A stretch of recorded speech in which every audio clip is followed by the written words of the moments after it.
Grant, well, today we're with Tom Holmes, and he's going to give us some information about his life and times. So if you'd like to kick off, Tom, perhaps where and when you were born. Well, I was born in Raynham, Kent, the southeast of England, in 1938, and I think in the circumstances, I need to say something on the background as to how that came about. Of course. Because I'm the only one of the family who was born outside Ireland. Yeah. And background, all of which is very strange to me. What I know is that going back earlier with the Holmes family, grandfather Holmes, who came from Limerick, was engaged by Lord Langford to manage his Summerhill supply stores. So my grandfather came to Summerhill, I think it was the end of the 19th century. He worked for Langford, and at a later point, of course, you had the business of the fire. Well, that would be a much later period, but of Langford's being destroyed. What I had difficulty, it's such a strange background, because as far as I know, and certainly as far as he was concerned, Grandfather Holmes was the richest man in Summerhill parish. He also had a reputation for being an extraordinarily generous man. He had some strange ideas, and I think what would now be described as control freak, I don't know. But anyway, my father was only son, and there were 4 sisters, and the tradition is always the only son should inherit and all the rest. But it seems my father and mother, my mother at that time, was living with Gogarty's, the post office. She was engaged as a post office assistant and as a governess for Phyllis Gogarty. Now, when it came, maybe it was customary, but it wasn't usual for young men to marry, not until their 30s anyway. But the friendship between my mother and father was frowned on, and left them no option but to go to England, where they married in 1937. I was born in 1938, and I gather everything was very beautiful and harmonious. But then, 1939, the war broke out, and Dad had the option, it wasn't, he was given the call up, the options to him were either go in the British Army or get back to Ireland. So he decided on the latter. But when he got back to Summerhill, he wasn't given a welcome, certainly not by his father, my grandfather. And so my early life, weren't welcomed by the Holmeses. The only place they could find to live was probably with one of the poorest couples in the parish. And so my first, which I wouldn't remember, of course, I would have been 18 months old at that time. But first residence would have been the Duck Walk with Jack and Alice Gray. Later, briefly, in Gogarty's, the post office. Then Dad got some, I don't know if it was work, but I know we moved to Larrabrine near Maynooth. That would have been a short time. Then Dad worked in Bryanstown House. So he had all those moves. Then 1944, he got work and a contract as farm steward or manager for the college, St. Patrick's College, Kiltegan, which was a seminary for, at that time anyway, for for priests being trained to go as missionaries to the African countries. So we were there for 5 years.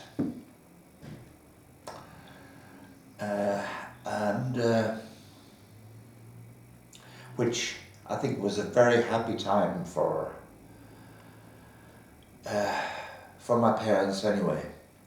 They're I won't say earliest recollections, but I've got pretty vivid recollections of those years when I would be about 4.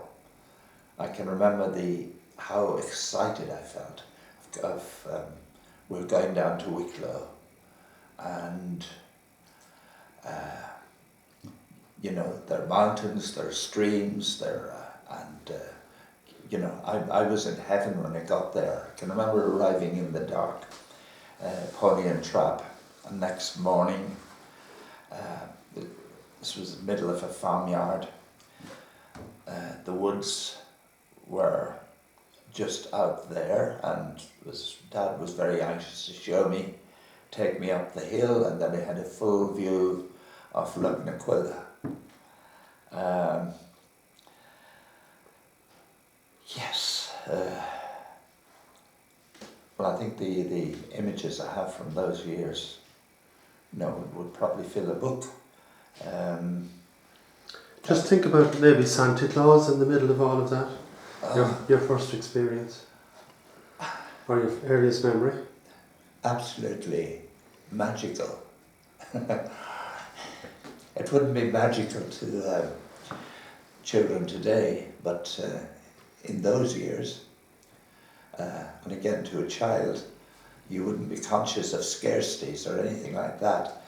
But hanging up your stocking on Christmas Eve and the excitement of feeling it the next morning, has it come, and so forth. And just the business of, getting some coloured pencils and some crayons. There were some little presents, but everything was magical. Even some balloons was something that gave great pleasure. Can you think about what the house, your house, any house might have looked like at that time? Well, again, this wasn't the norm where we were. It was a purpose-built farmhouse. It was 2-story. Well, it was really 2 bedrooms, 2 rooms up and down, but fairly large. And attached to that was what we call the scullery. We only had a kitchen and a scullery. And at the very end, there was a barn, which was accessible from the outside only.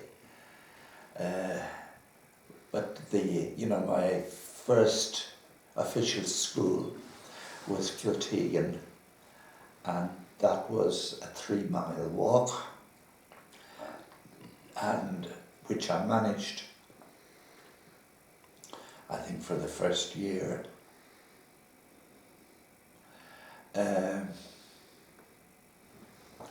yes, much excitement, you know, apart from school, but being part of the St. Patrick's Kiltegan thing. You know, I can remember the student priests.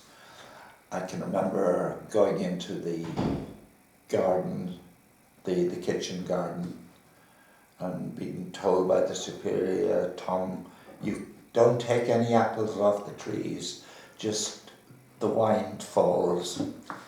I've wondered why we had to pronounce it wind falls, but that was the practice. So there were always some priests keeping an eye.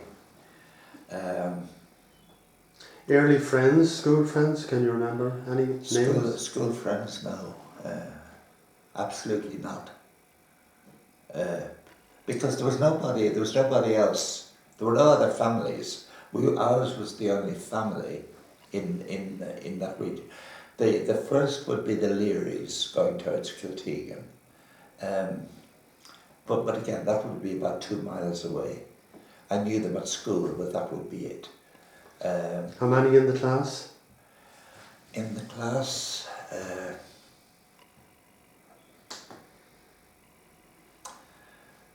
maybe, well, I would say about 20. Really, that many? Mm-hmm. And were there two or several classes? 2 teachers? 2 teachers. Can you remember the teachers' names? Yes, I remember. Now you had 3 teachers. You had Mrs. Nolan. She was the senior. She was the infants, whatever. You had Miss Hammond, who in that year became Mrs. Donegan, and the head teacher was Moriarty, who I think was a friend of, or became friends with Mammy and Daddy.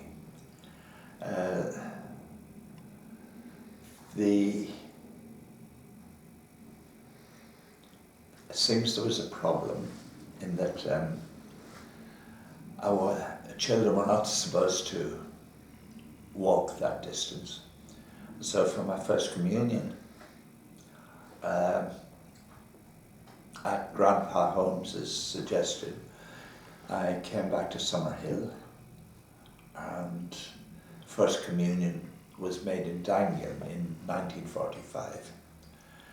And I can remember, well, the first communions had already taken place, so I was given special instruction and all the rest, and had a very memorable children's party, which I think Auntie Cuz, who later on was never my favourite person, but she certainly organised with all the children locally, and that was a memorable day. But later, I'm afraid it was back to Kiltegan. I'd managed to bicycle by that time after some, even serious tumbles, but I reappeared at Kiltegan. And then, shortly after that, the old school in Kiltegan was burnt to the ground. We, after a few months, I think, we moved up the road, which was, an ordinary residence, 2 stories, again, 2 large rooms up and down. And what I do remember, well, who could forget, the facilities in those years. Well, in the old school, you had what they called a 2-holer, a tremendous stench, and that was it as far as toilets. When we made the move, there were none, and the old teacher, spectacular, at a certain time in the morning, she would say, "Now, children, all turn around with your faces to that wall, and the favourite girl would pull two curtains and then you would hear a water flushing. Well, not flushing, but that was, yes, most unusual, I should think. But they were the primitive conditions. And no toilet facilities Oh, there are no of toilet any kind for anyone. facilities at all. You found a place either in the ditch or behind a tree or... Oh my, yes, just unbelievable. To move from Kiltegan then, or is there... Move from Kiltegan, well, within Kiltegan, you know, it was so marvellous.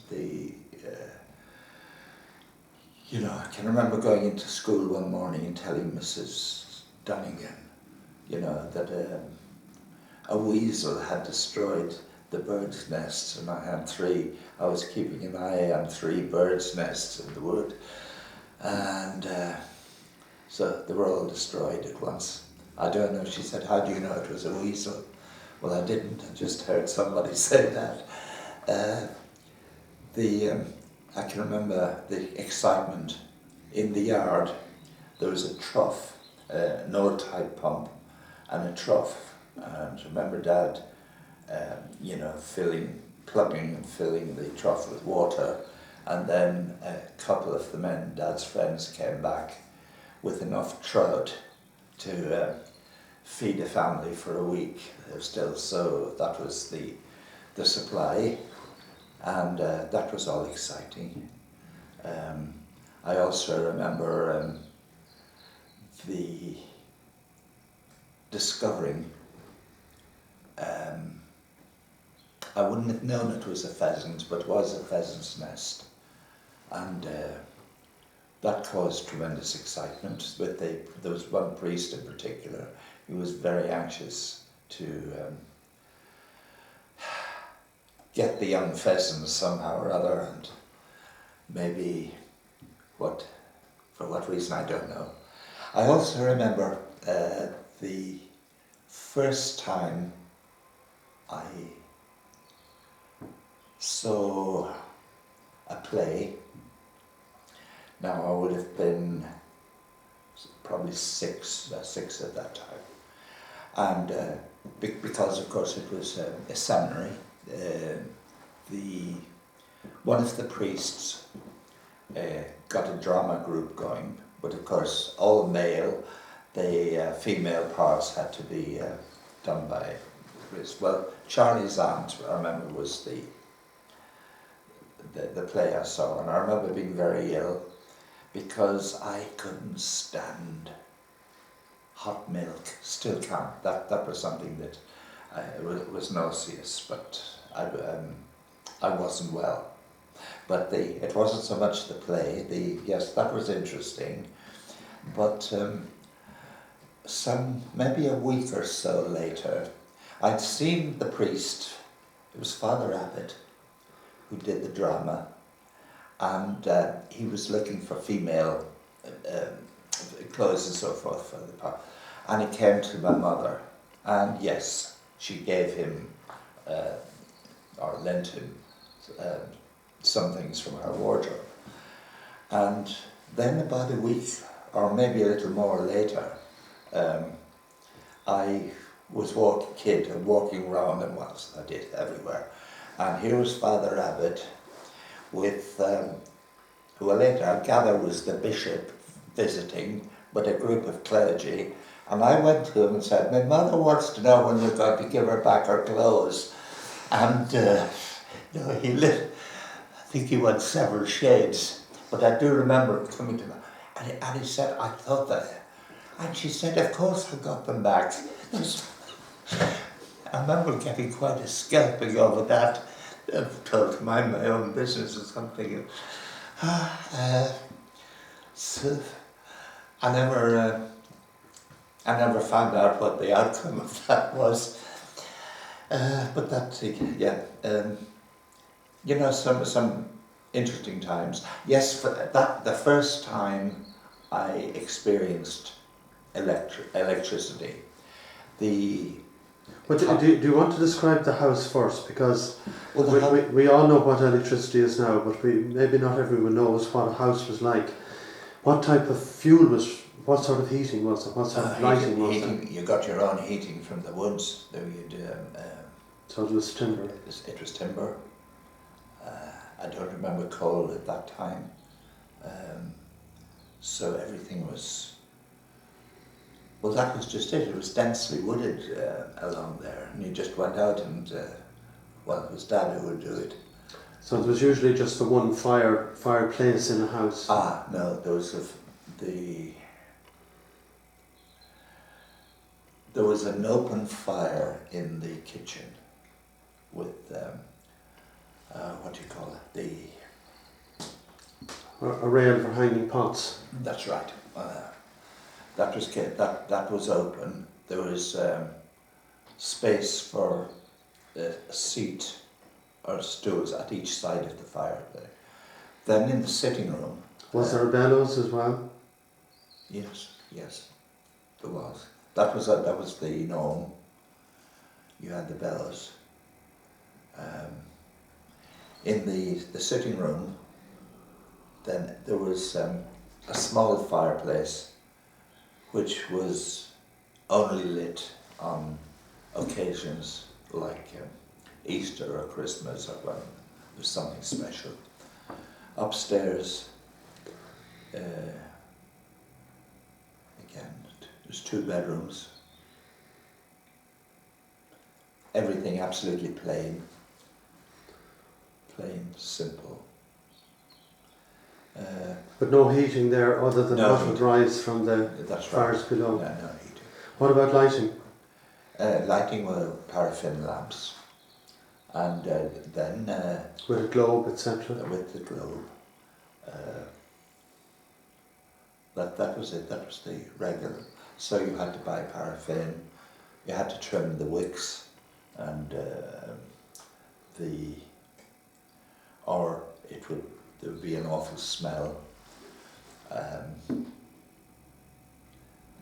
The big excitement, of course, then we heard that the college were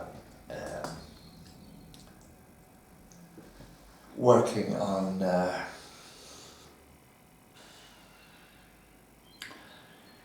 what's the word for well, generator today, but something on a very basic scale.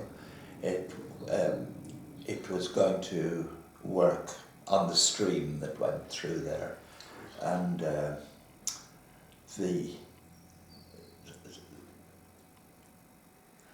what's it, a turbine, is that? Yeah.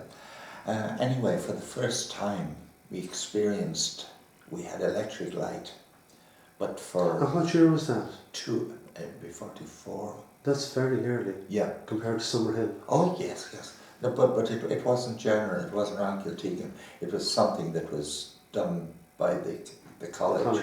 For them. Again, the character who was responsible for that put it together. It was probably very clumsy, and it was touch and go.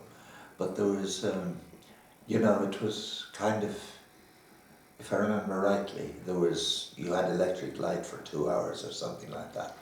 And when they were about to switch off, they'd give a warning with on, off, on, off, on, off. Oh. Which, at that time, my mother and father used to have some friends, including the teacher, Moriarty. They used to come for card parties, and as a kid, I'd hear the sounds from upstairs, from below, and yes, that was not very... Just go back to the house and cooking. How was cooking done? Pot oven. That's on the open fire? On the open fire. So there was no other source of cooking? There was no other source. And I don't know how Mammy managed, but she did and could produce some really nice cakes. Well, she made Deering's wedding cake. How that was, I don't know. I think so many women in those days, they were very skilled at, you had this pot oven and with a heavy earthen lid, and the coals would be put on top. But I said the women were skilled because they knew roughly, well not even roughly, I think they were quite accurate in what the required temperature was, and they knew when to take off some of those coals or when to move the pot oven to another, just another situation. Because that was all, but they were skilled because the results were always superb. Going our relations in Coolmanna, they were really adept at that. But that was the norm before electricity. Moving from Kiltegan then, and the next move for you? Next move was, after 5 years, moved to Weston Park. I think the man was Ruttle. And that's all associated with work that your father had? Yeah. And school then, it was a complete change to Lucan. And I wasn't very happy. I did, because the whole system seemed to be different, and I was bottom of the class, and I got a thrashing for making a blot. And yeah, no, it was the school, which was comparatively short time, was a very unpleasant and painful memory. What I do remember too, well, of course, in Weston Park, it was the aerodrome, and which I think Kennedy was the name, that was captain, and there were a few planes, the very early type propellers. I don't know, how do you describe those wings? Yeah, and there were visitors would come on a flight around the area for 4 and 6, I think was the 4 shillings and 6pence. And one day I was fascinated by this, and just watching the planes. And I remember this man, a stranger, came over to me and said, I've been on a flight, but they haven't taken my ticket. Maybe you can use that. So I remember it was questioned. He said, I'd love to know who gave you that. But anyway, I had my first experience of a flight, and it was wonderful. Presumably it was just with the aerodrome down around Lee Slip and back around Selbridge and back, and it was wonderful. And so there were questions asked everywhere, but I didn't really know the answer. I didn't know who gave it to me. I didn't know. And I remember Mass then was in Lee Slip. Torley's, where we got the paper.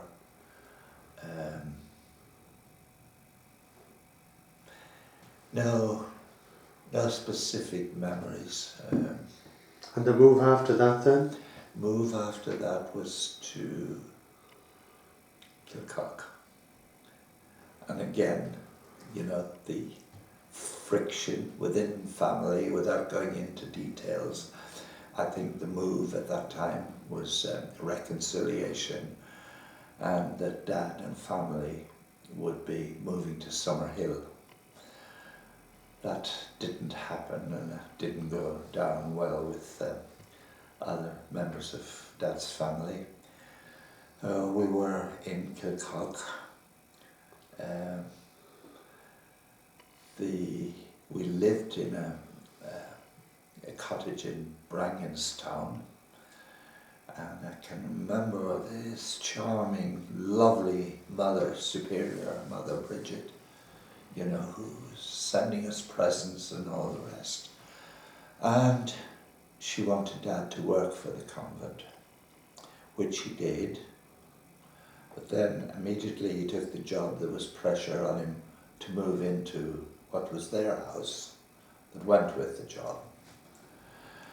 So we moved there, and as soon as that happened, her attitude and everything else changed. And because we were then in her control, I think, yes, Mother Superior, but a pretty nasty piece of work. And there was an old nun, Sister Patrick, and Dad used to look after the garden, the plants, the vegetables, and Sister Patrick, you know, she could see what was happening, and she pleaded with Dad to stay on, that Mother Bridget, that was she to be moved or something or other. But that didn't happen, so God. Next port of call was O'Malley's, near Clongowes. And, you know, I was going to the Christian Brothers in Kilcock then, so that was another school. So I think I had so many schools. Eventually, it was back to Summerhill, but not as originally planned. And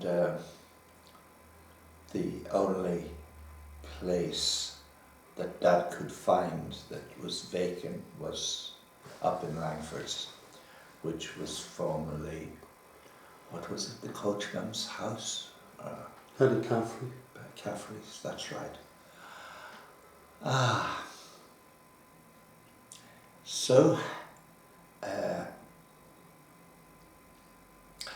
there were years, well, of course, for me, school then was Dangan, still in the elementary or primary school. Certainly, like all of us in those days, got vivid memories. Because again, everything was very primitive. At that time, I'd experienced the benefits of electricity in Hyde Park in the first place, and then in Kilcock. We came to Summerhill, and it was behind the times, so it was back to the paraffin lamps. And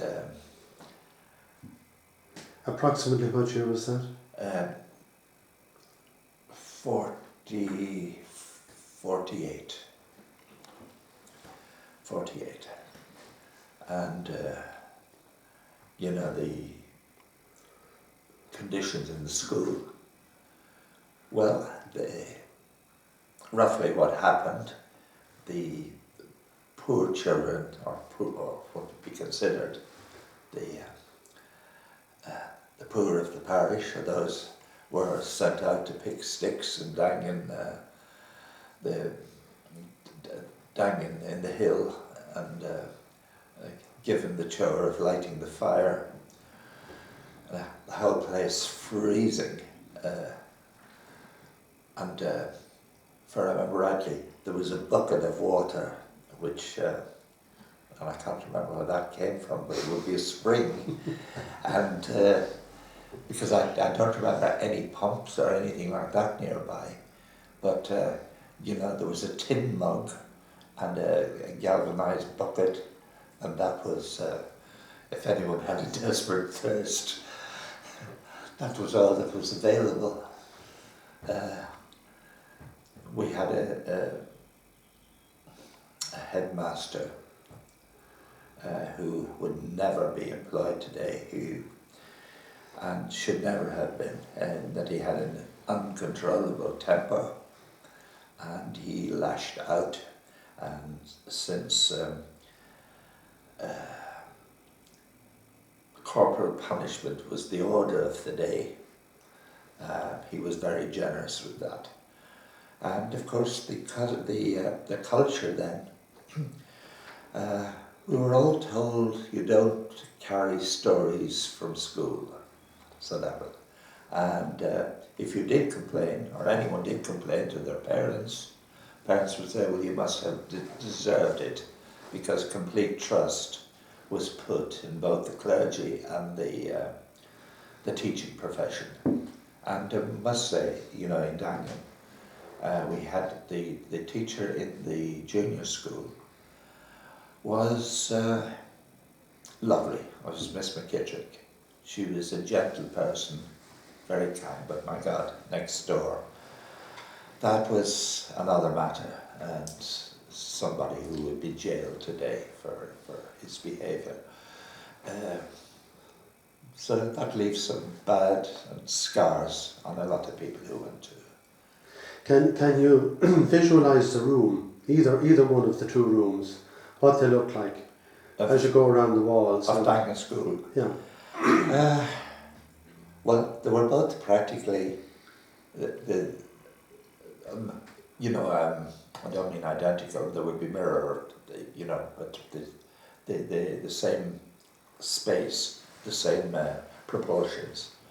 Going into the school, again, I think that bucket was in the hallway, and there were some hooks to hang coats. Going in, the desks were all for two. How can I describe the desk that had inkwells and seat? So complete desk and seat were all one. Yeah, yes, that's right. For two people, two kids. That's right. And they were laid out over the room. On the wall, yes, I remember the maps, the map of Europe.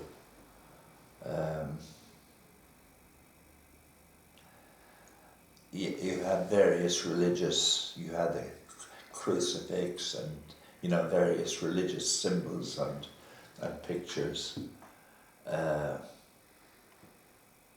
You had the master's table, it wasn't a desk, and the stick was very prominent.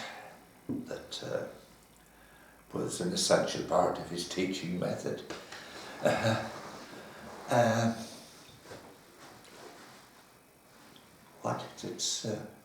The thing is, it was so uninteresting that, I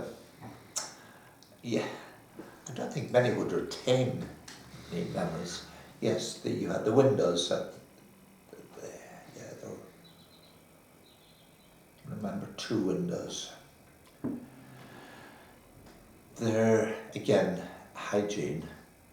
There was, again, a very primitive thing at the back, which, if you could manage the smell, which I have a feeling that many took a detour and found a tree or something somewhere else because it was absolutely revolting.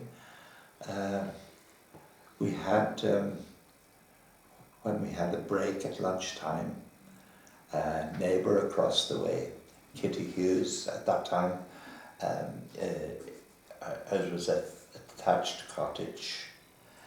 The end room was turned into, it was made a shop, and that's where we got our sweets and candy sticks, and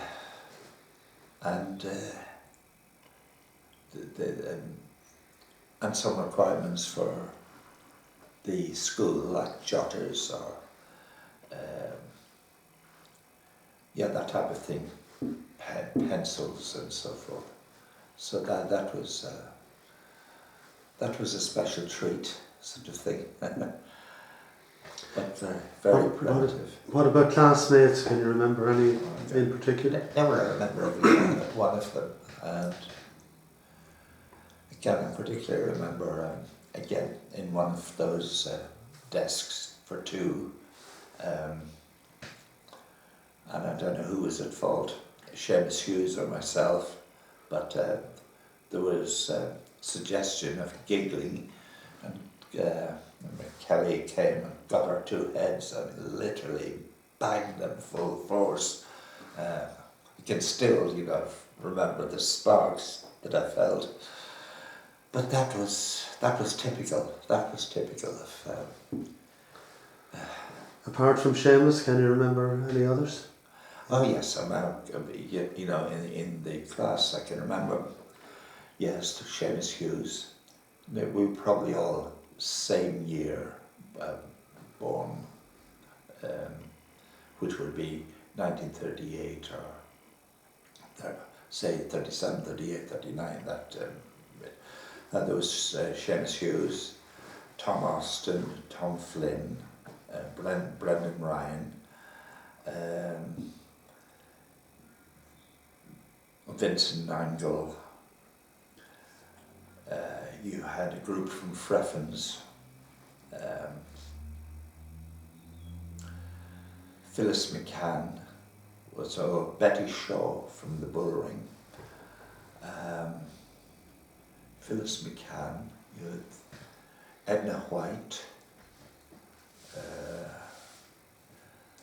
the Rochfords, Shani Maron, and of course you had Nichols from Summerhill, Peggy Sheridan, Noel McKay from Coming Closer to Home, but they were contemporaries at that time. The Connors, the girls from the New Road. Anne Connor would have been in my class. Louis would be a year older. Then you had the boys. There was Val, Camillus, John. They were younger, so they were all dangling at that time. You were moved then to Trim? Or to school. Secondary? To Christian Brothers.